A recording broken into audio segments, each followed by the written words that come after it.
Ir katastrofas, kas spēj iznīcināt veselu pilsētu, taču ir arī tāda nelaime, kas var sagraut veselu valsti. Taču tev nezinot, pastāv vēl retāks notikums, kas ir vēl biedējošāks par iepriekš minēto. Un tas ir pakāpeniska vesela kontinenta iznīcība. Mūsu pasaules karte drīz mainīsies. Es runāju par to, ka Āfrikas kontinents sadalīsies divās daļās. Āfrikas austrumu daļā zem zemes darbojas milzīgs spēks. Tā nav karš, tā nav klimata pārmaiņas, un tas nav arī īslaicīgs dabas katastrofa. Tas ir ģeoloģisks process, kas sākās pirms miljoniem gadu un turpinās vēl šodien. Saskaņā ar ģeologu pētījumiem, Austrumāfrikas rifta sistēma ir ļoti plašs, plaisu un lūzumu līniju tīkls, kur dažādas tektoniskās plātnes lēnām attālinās viena no otras. Tas atrodas zem Āfrikas. Āfrika ir ļoti plaša tektonisko plātņu teritorija.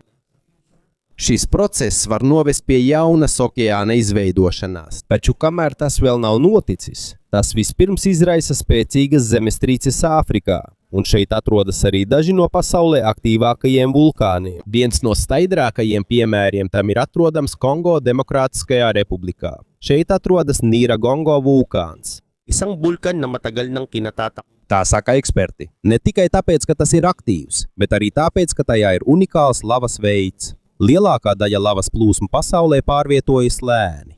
Bieži vien cilvēkiem ir pietiekami daudz laika, lai aizietu, taču Niragongo gadījumā situācija ir citāda. Tā lava ir šķidrāka un plūst daudz ātrāk nekā parasto vulkānu lava. Tāpēc izvirdums var kļūt postošs ļoti īsā laikā. Bet pirms mēs sākam diskusiju, es vēlētos lūgt tev nospiest patīk un abonēt mūsu kanālu. Tas mums, satura veidotājiem, ļoti palīdz. Tāpēc sāksim jau tagad. 2002. gada 17. janvārī Gomas pilsētā notika kaut kas neparasts. Pēkšņi vulkāna malās atvērās plaisas, un milzīgs daudzums lavas sāka plūst uz pilsētu. Dažu stundu laikā ceļi tika pārklāti, tūkstošiem māju tika iznīcinātas, un pat pilsētas lidosta tika ietekmēta. Saskaņā ar zinātnisko un humanitāro organizāciju ziņojumiem, 10 000 cilvēku bija spiesti pamest savas mājas, kamēr lava turpināja plūst. Pēc dažām aplēsēm gandrīz 500 000 iedzīvotāju tika ietekmēti. Liela daļa Gomas tika iznīcināta, un daudzas ģimenes zaudēja savas mājas. Taču zinātniekiem šis izvirdums nav tikai vienkārša vulkāniska katastrofa. Tas ir brīdinājums. Tā ir zīme, ka zemes dzīlēs notiek vēl lielākas pārmaiņas. Pēc 3 gadiem Austrumāfrikā notika vēl viens neparasts notikums. Šoreiz tas notika Etiopijā. 2005. gadā Afaras reģionu skāra vairāki zemestrīces. Vienlaikus kļuva aktīva daba vulkāniskā zona. Taču pārsteidzošākais nebija pelni vai dūmi, kas pacēlās gaisā, bet gan pati zeme. Tamēr turpinājās seismiskā aktivitāte, zemes virsmā atvērās milzīga plaisa. Tā sasniedz aptuveni 37 jūdzes garumā dažās reģiona daļās.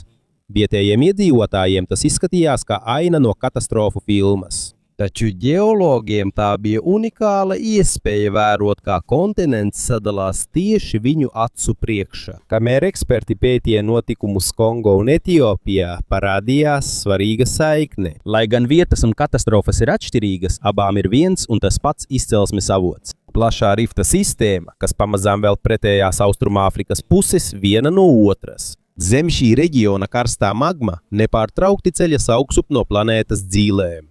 Šis process pastiprina zemestrīces, izraisa vulkānu aktivitāti un pakāpeniski vājina zemes garozu šajā reģionā. Un lai gan šis process ir lēns, ģeologiem ir skaidrs, ka šobrīd notiek milzīgas pārmaiņas. Izvirdumi Kongo un zemes plaisāšana Etiopijā nav atsevišķi stāsti. Tie ir daļa no viena ģeoloģiska pārvērtību procesa, kas tālā nākotnē varētu izmainīt Āfrikas karti. Tomēr, ja mēs šobrīd paskatāmies uz Āfrikas karti, mēs neredzam okeānu, kas sadala kontinentu.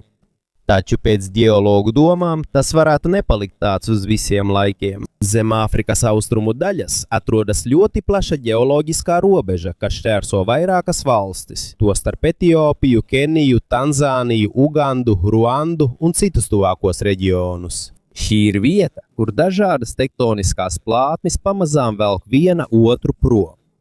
Šīs process ir ārkārtīgi lēns. Patiesībā gada laikā tas parasti pārvietojas tikai par dažiem milimetriem. Ikdienas dzīvē to gandrīz nav iespējams pamanīt. Taču, kad šo ietekmi apvieno miljoniem gadu laikā, izmaiņas kļūst milzīgas. Tieši tāpat notika arī mūsu planētas pagātnē. Saskaņā ar ģeologu pētījumiem pirms 100 miljonu gadu gandrīz visa Zemes sauszemes teritorija bija daļa no milzīgas superkontinenta, ko sauc par Pangēju. Laikam ejot, tektoniskās plātnes sāka kustēties, līdz izveidojās kontinenti, kurus mēs pazīstam šodien. Tāpēc zinātniekiem tas, kas notiek Austrumāfrikā, nav kāds dīvains dabas negadījums. Tas ir process, kas Zemes vēsturē jau vairāk kārt ir noticis. Vienīgā atšķirība ir tā, ka tagad mums ir iespēja to novērot, kamēr tas notiek. Viena no vissvarīgākajām vietām, lai to saprastu, ir Afāras trīsstūris Ziemeļaustrumāfrikā. Šeit satiekas 3 lielas tektoniskās plātnes. Nubijas plātne, kas aptver lielu daļu Āfrikas, Somālijas plātne, kas atrodas kontinenta austrumu daļā, un Arābijas plātne, kas savienota ar Arābijas pussalu. Saskaņā ar ģeologu teikto, šīs 3 plātnes nevis spiež viena uz otru, bet gan lēnām attālinās viena no otras. Kamēr attālums starp tām palielinās un Zemes garoza tiek izstiepta, tā pamazām kļūst plānāka, plaisā, un caur šīm plaisām no planētas dzīlēm izplūst magma. Tas ir iemesls, kāpēc šajā reģionā ir tik daudz aktīvu vulkānu un zemestrīču. Un tas ir arī iemesls, kāpēc daži zinātnieki uzskata, ka ļoti tālā nākotnē Indijas okeāna ūdens varētu ieplūst rifta sistēmas zemākajās daļās. Ja tas notiks, varētu izveidoties jauna jūra, un, ja šis process turpināsies miljoniem gadu, pastāv iespēja, ka tas kļūs par pilnīgi jaunu okeānu. Taču ir svarīgi atcerēties, ka tas nenotiks mūsu dzīves laikā. Saskaņā ar lielāko daļu ģeoloģisko pētījumu, šāda veida kontinentu atdalīšanās prasa ļoti ilgu laiku. Iespējams, tas var aizņemt no vairākiem miljoniem līdz 10 miljonu gadu, pirms kontinenta forma pilnībā mainīsies. Tikmēr daudz svarīgāks jautājums cilvēkiem, kas tur dzīvo, nav tas, kad izveidosies jaunā okeāna, bet gan kā viņi izdzīvos pastāvīgas ģeoloģiskās aktivitātes apstākļos. Dažādās Austrumāfrikas daļās regulāri notiek zemestrīces, parādās jaunas plaisas zemē un notiek vulkāna izvirdumi. Daudz iedzīvotājiem tas jau ir kļuvis par normālu dzīves sastāvdaļu. Ir kopienas, kas dzīvo netālu no aktīviem vulkāniem. Ir ceļi, kas ved cauri vietām, kur agrāk jau ir parādījušās plaisas zemē. Un ir pilsētas, par kurām visi zina, ka tās var atkal tikt ietekmētas, ja tuvumā esošais vulkāns kļūs aktīvs. Taču neskatoties uz to, dzīve turpinās. Bērni turpina apmeklēt skolu. Ir uzņēmumi, kas katru dienu atverās. Ir ģimenes, kas turpina veidot savu nākotni vietās, kuras jau sen tiek uzskatītas par ģeoloģiski nestabilām. Kamēr eksperti pēta šo reģionu, ir parādījies vēl viens pārsteidzošs atklājums. Daudzus gadus zinātnieki domāja, ka Austrumāfrikas atdalīšanās ir vienkārši normālas tektonisko plākšņu kustības rezultāts. Taču, kad viņi dziļāk izpētīja reģiona apakšdaļu, izmantojot modernu seismisko attēlveidošanu, viņi ieraudzīja daudz sarežģītāku ainu. Saskaņā ar Glāzgovas universitātes un citu starptautisku institūciju pētnieku pētījumiem ir pierādījumi, kas liecina par milzīgu karsta materiāla pacelšanos no zemes mantijas zem Austrumāfrikas. Daži zinātnieki to sauc par mantijas plūmi vai superplūmi. Vienkārši sakot, tā ir ļoti plaša mantijas daļa, kas ir karstāka nekā apkārtējie ieži planētas dziļumos. Kamēr tā turpina celties augšup miljoniem gadu garumā, tā rada spiedienu uz virsmas garozu. Tā pakāpeniski vājina un velt kontinenta daļas prom vienu no otras. Lai gan joprojām ir daudz jautājumu par superplūmes precīzo lomu šajā procesā, zinātniekiem ir skaidrs, ka zem Austrumāfrikas nenotiek tikai vienkārša tektonisko plākšņu kustība. Ir iesaistīti daudz dziļāki un plašāki spēki, un kamēr tie klusām darbojas zemes dzīlēs, tie turpina pārveidot vienu no lielākajiem mūsu planētas kontinentiem. Neskatoties uz to, jo vairāk zinātnieki pēta Austrumāfrikas rifta zonu, jo vairāk kļūst skaidrs, ka zem Āfrikas nenotiek tikai vienkārša kontinenta plaisāšana. Patiesībā ir pierādījumi, kas liecina, ka spēks, kas virza šo procesu, nedarbojas nepārtraukti. Saskaņā ar dažiem mūsdienu pētījumiem, ko veikušas startautiskas pētnieku komandas, tostarp zinātnieki no Southamptonas Universitātes, iespējams, ka karstais materiāls, kas paceļās no Zemes mantijas, pārvietojas kā impulsu vai viļņu sērija, nevis kā nepārtraukta plūsma. Vienkārši sakot, tas nav kā krāns, no kura nepārtraukti tek ūdens. Tas vairāk līdzinās sirdspūkstam. Ar katru ļoti karstā materiāla kustību no planētas dziļumiem palielinās spiediens uz virsmas garozu. Laika gaitā šis atkārtotais process var palīdzēt vājināt dažas kontinentu daļas un paplašināt rifta sistēmu. Taču, kamēr eksperti cenšas izprast šos spēkus, vēl viens Zemes noslēpums pēkšņi kļuva par viņu uzmanības centru. Un tam ir sakars ar ūdeni. Tad jautā, no kurienes nākuši Zemes okeāni. Mēs bieži domājam, ka viss ūdens atrodas jūrās, upēs, ezeros, mākoņos un ledū. Taču pēdējo 10 gažu laikā šis uzskats ir sācis mainīties. 2014. gadā pētījums, ko vadīja pētnieki no Northwestern Universitātes Amerikas Savienotajās valstīs, sniedza pārliecinošus pierādījumus, ka liels daudzums ūdens varētu būt paslēpts dziļi Zemes mantijā. Tie nav pazemes ezeri, kuros varētu peldēties. Tie arī nav milzīgi okeāni zem zemes, kā bieži redzams zinātniskās fantastikas filmās. Tā vietā ūdens ir ieslēgts minerālu struktūrās, kas veidojas zem ārkārtēja karstuma un spiediena. Viens no svarīgākajiem minerāliem, ko pēta zinātnieki, ir ringvudīts. Tas veidojas tikai ļoti dziļās zemes daļās, kur spiediens un temperatūra ir ārkārtīgi augsti. Kad eksperti analizēja tā sastāvu, viņi atklāja, ka tas spēj saturēt ūdeņradi un skābekli savā kristāliskajā struktūrā. Vienkāršiem vārdiem sakot, tas spēj uzglabāt lielu daudzumu ūdens tādā veidā, ko parasts cilvēks neredz. Tāpēc daži zinātnieki uzskata, ka mantijā varētu būt paslēpts vēl vairāk ūdens, nekā mēs iepriekš domājām. Svarīgi atcerēties, ka joprojām nav pilnīgas skaidrības par tā kopējo apjomu. Eksperti joprojām turpina pētīt šo rezervuāru precīzo izmēru un izplatību.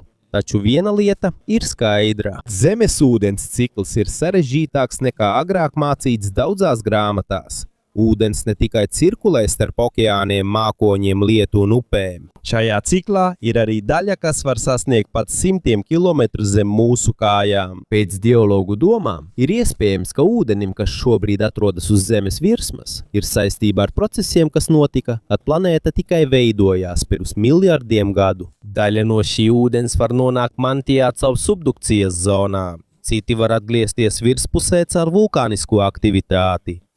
Tas nozīmē, ka starp Zemes virsmu un tās dziļumiem notiek lēna, bet ļoti plaša materiālu apmaiņa. Un šeit Austrumāfrikas stāsts kļūst vēl interesantāks. Ir pētījumi, kas liecina, ka dažās šī reģiona mantijas daļās varētu būt augstāka ūdeni saturošu minerālu koncentrācija nekā citur. Apvienojot šo minerālu klātbūtni un ļoti karstā mantijas materiāla pacelšanos no apakšas, daži ģeoloģiskie procesi varētu noritēt ātrāk. Tas nenozīmē, ka zem Āfrikas tieši atrodas milzīgi okeāni, kas to sadala. Taču tas parāda, ka daudzi savstarpēji saistīti procesi vienlaikus darbojas kontinenta dziļumos. Un kamēr zinātnieki pēta šos procesus, Austrumāfrikā ir vēl viena savāda vieta, kas jau ilgu laiku ir bijusi mīkla. Ezers, kas šķietami neatbilst mūsu ierastajai izpratnei par dabu. Tanzānijas ziemeļa daļā, netālu no Rifta reģiona, atrodas Natronas ezers.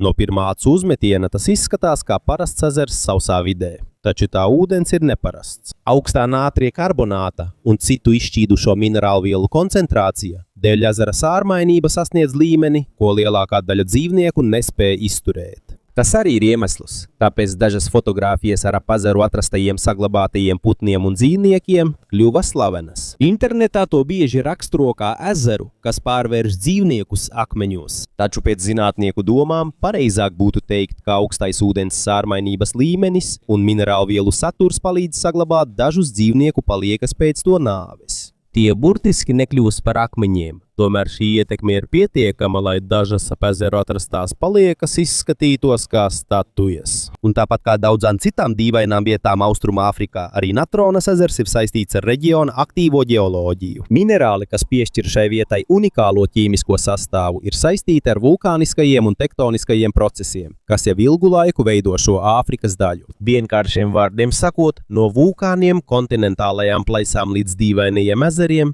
pamazām atklājas viens un tas pats stāsts. Zem Austrumāfrikas darbojas milzīgs spēks.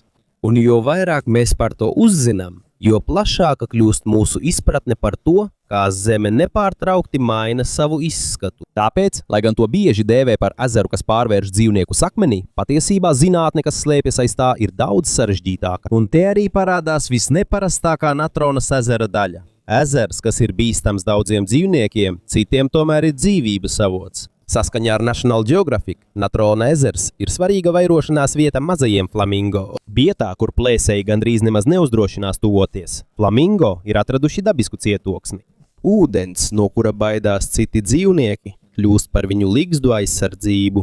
Vairošanās sezonā šeit ierodas tūkstošiem flamingo. Ezera seklajā daļā viņi veido ligzdas uz salām un dubļu sēkļiem, kurus citiem dzīvniekiem ir grūti sasniegt. Tāpēc vienā vietā tu vari redzēt divas dabas puses. Dažiem tā nozīmē nāvi, citiem glābiņu. Un, kamēr Natrona ezers demonstrē vulkānisko minerālu un rifu aktivitātes savdabīgo ietekmi uz zemes virsmas, ir vēl viena vieta Āfrikā, kas zinātniekus pārsteidza vēl vairāk. Tā nav ezers, tas nav arī vulkāns. Tā ir milzīga aplis Sahāras tuksneša vidū.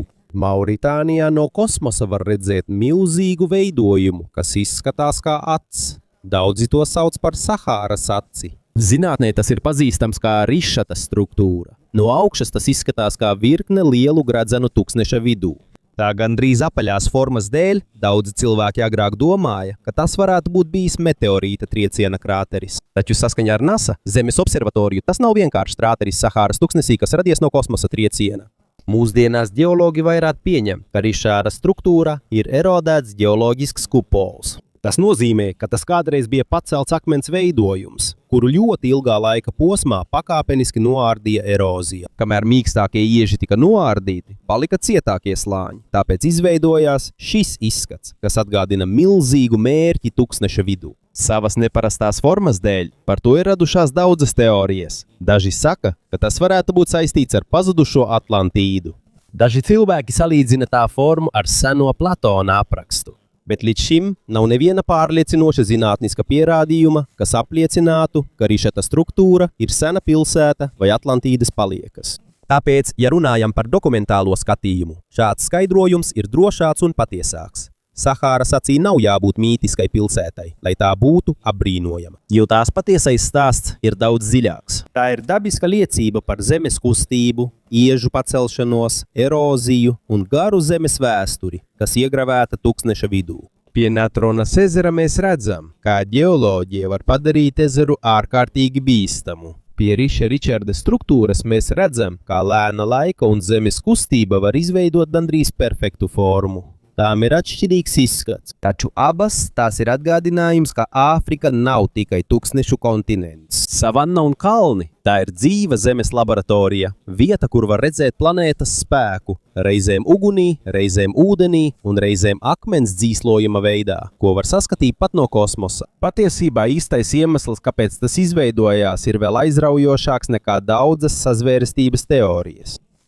Tas parāda, cik daudz daba spēj paveikt, ja tai tiek dots pietiekami daudz laika. Un kamēr zinātnieki cenšas saprast Sahāras dīvainās veidojumus, pašās tuksneša smiltīs ir vēl viens noslēpums. Tas nav akmens, tas nav arī fosilija, tas ir sava veida stikls. Lībijas tuksneša vidū ir izkaisīti tūkstošiem dzeltena stikla gabalu, kas smirdz saulē. Tas ir pazīstams kā Lībijas tuksneša stikls. No pirmā acu uzmetiena tas izskatās kā parasts stikla gabals, taču, kad zinātnieki to izpētīja, viņi atklāja, ka tas ir ļoti sens. Tas ir vecāks par piramīdām, vecāks par pirmajām pilsētām un vecāks par cilvēces vēsturi. Pētījumi liecina, ka tas izveidojies aptuveni pirms 26 miljoniem gadu. Tāpēc ir skaidrs, ka to nav radījis cilvēks. Lielākais jautājums ir, Kas to radīja? lai izkausētu smiltis un pārvērstu tās stiklā, Nepieciešama ļoti augsta temperatūra, kas ir daudz augstāka par parasto tuksneša karstumu. tāpēc daudzi ģeoloģi uzskata, Ka šajā reģionā kādreiz notika ļoti spēcīgs kosmisks notikums. Iespējams, ka liels meteorīts vai asteroīds eksplodēja atmosfērā vai ietriecās netālu no šīs vietas, radot pietiekami lielu karstumu, lai patiešām izkausētu plašas kvarca bagātas smilšu teritorijas. Tomēr joprojām ir dažas detaļas, kuras līdz šim nevar pilnībā izskaidrot. Tāpēc, pat ja pastāv spēcīgas teorijas, precīza Lībijas tuksneša stikla izcelsme joprojām paliek daļa no noslēpuma. Taču Sahārā nav atrodami tikai akmeņi un stikls. zem tās smiltīm ir paslēpes arī cilvēku pēdas, kuri šeit dzīvoja laikā, Kad šī vēl nebija tuksnesis. 2003. gadā Nigērā tika atklāta nozīmīga arheoloģiskā vieta, kas pazīstama kā Gobero. Tagad šī vieta ir pilnīgi sausa. Taču tūkstošiem gadu atpakaļ šeit bija ezers un pietiekami daudz ūdens, lai uzturētu lielas cilvēku kopienas. Arheologi atrada simtiem kapavietu, kas sniedza vērtīgu informāciju par senajiem Sahāras iedzīvotājiem. Dažas no pirmajām grupām bija mednieki un zvejnieki, kas dzīvoja tā sauktajā Zaļajā Sahārā, laikā, kad liela daļa reģiona bija mitrāka un zaļāka. Kad klimats atkal mainījās, dažas no šīm kopienām pazuda un tās aizvietoja citas cilvēku grupas. Viena no pazīstamākajiem atklājumiem Gobero ir sievietes un 2 bērnu apbedījums, kuri gulēja blakus viens otram pagājuši tūkstošiem gadu, taču viņa pozīcijā joprojām redzama ģimenes ciešā saikne. Arheologiem tas ir viens no visemocionālākajiem atklājumiem visā Sahārā. Tas atgādina, ka pirms šī vieta kļuva par tuksnesi, šeit dzīvoja cilvēki, mīlēja, veidoja ģimenes un atstāja pēdas, kuras joprojām var atrast līdz pat šai dienai. Un Sahara ir vēl viena vieta, kas parāda, cik agri cilvēki sāka vērot debesis. Tā ir Napta plaja, Dienvidē Eģiptē. Tagad to ieskauj tikai smiltis. Taču pirms tūkstošiem gadu šī bija nozīmīga vieta senajām kopienām. Šeit tika atklāts akmens aplis, kas ir vecāks par Stonehenge Anglijā. Daudzi pētnieki uzskata, ka tas iespējams tika izmantots kā astronomisks orientieris, lai sakotu saules kustībai un gada laiku maiņai. Ir arī sarežģītākas teorijas, kas to saista ar zvaigznēm un zvaigznājiem debesīs, tomēr dažas no tām vēl nav pilnībā pierādītas. Ir skaidrs tikai tas, ka cilvēkiem, kuri šeit dzīvoja tūkstošiem gadu pirms slavenās senās Ēģiptes uzplaukuma, jau bija pietiekamas zināšanas par debesu novērošanu. Un iespējams, tā ir lielākā mācība, ko varam gūt no Sahāras noslēpumiem. Kad mēs šodien skatāmies uz tuksnesi, tas šķiet bez dzīvības. Taču zem katras smilšu kaudzes varētu būt paslēpta kāda zemes vēstures daļa. Seni ezeri, pazudušas kopienas, kosmisko triecienu pēdas un noslēpumi, kurus zinātnieki joprojām cenšas izprast līdz pat šai dienai. Jo dažreiz lielākie mūsu planētas noslēpumi nav atrodami okeāna dzīlēs vai tālās zvaigznēs. Tie ir vienkārši paslēpi zem dažiem metriem smilšu, gaidot, ka tos atkal atklās.